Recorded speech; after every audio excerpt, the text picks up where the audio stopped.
Hello, good morning. Here we are in Bulacan.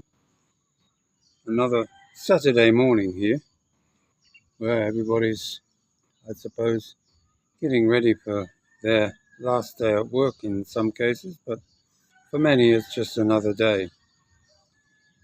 But for many of us, it's a weekend. So it's time to work out what we're going to be doing maybe next week and sussing out the things we have to do before that. You know, something that all of us bloggers here do in the Philippines, we often touch on to subjects that clearly are pretty close to one's own situation.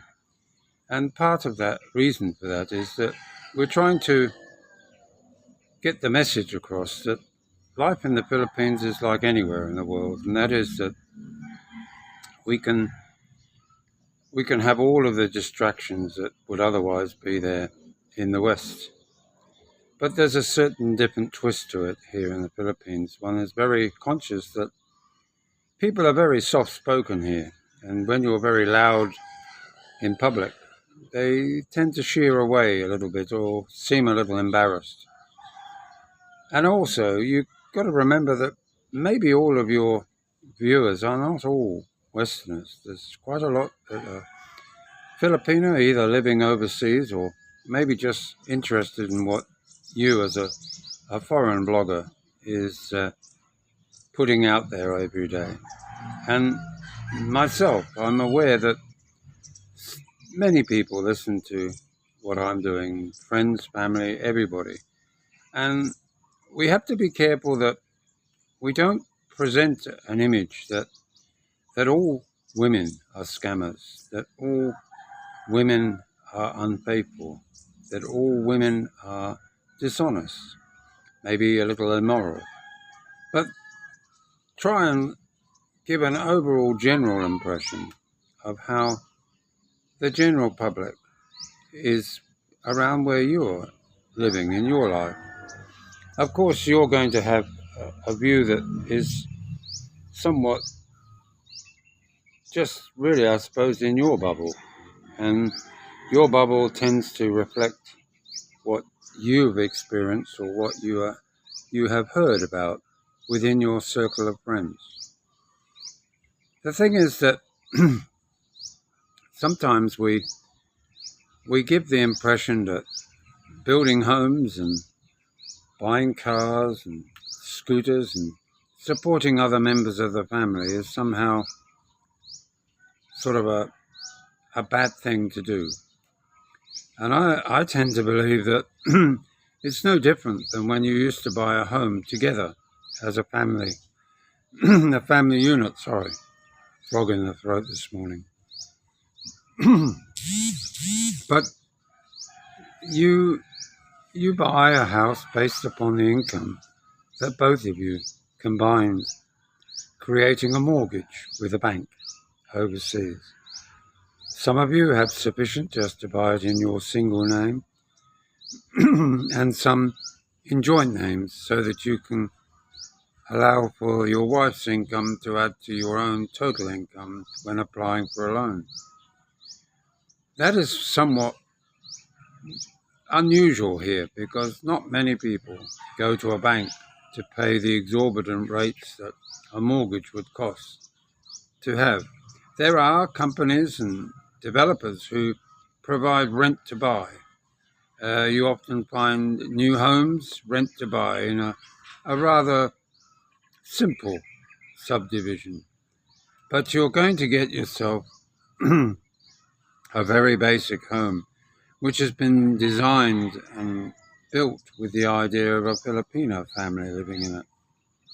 So it might not quite fit your bill, but nevertheless, in the long term, it may well fit the bill of your wife or your girlfriend.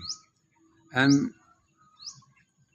there's no harm in buying something like that because, of course, you have the income to support the monthly payments. And as soon as you've paid it off, be it 2 or 3 years, then she then has a home that she can continue to live in after you're dead. horrible thought, but nevertheless, not the thought that she's living in it, but that we're dead. Because it's rather final, isn't it? But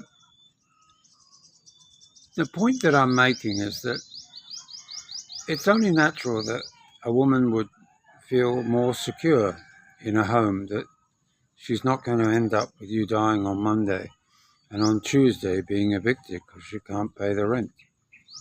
You haven't left her any money, or you might well have done, but she hasn't quite got her head round how she gets access to it. Some of you will have set up wills that make things what you think is easy, but I can assure you nothing's easy in the Philippines. You can get yourself a funeral plan that takes care of the funeral, but did you remember you have to bury yourself somewhere? So did you pay for a plot as well?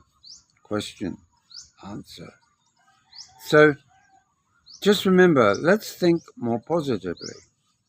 If we are going to talk about how tempo affects women here, how jealousy is a big thing, how envy can be a part and parcel of your neighbours feeling a little bit of animosity towards you, and maybe your wife, because they're envious of what she has been able to catch or capture.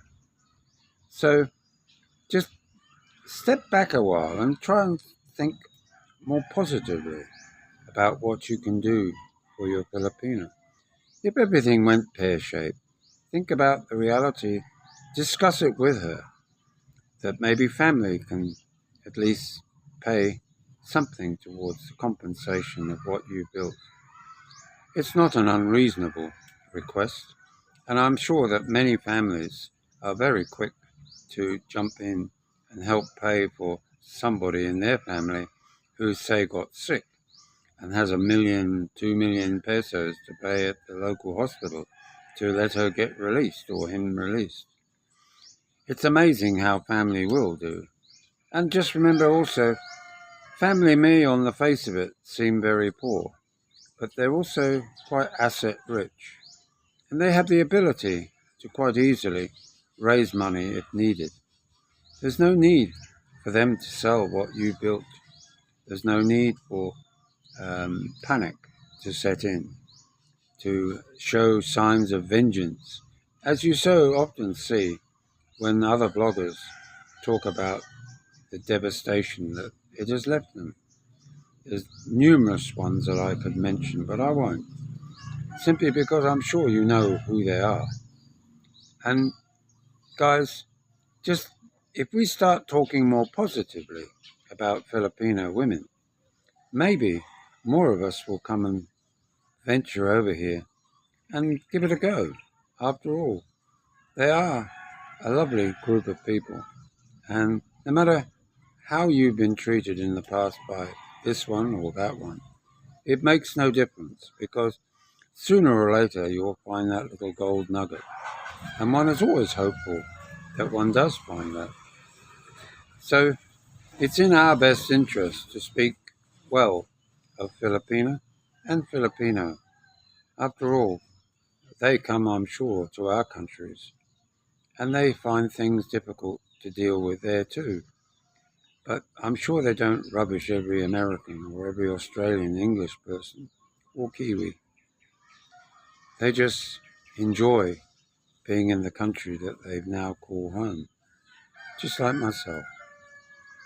Now I've got my passport organised, my visa all set up, everything will be honky-dory, as they say. So upwards and outwards we go. So we'll no doubt speak more in the future. Bye now.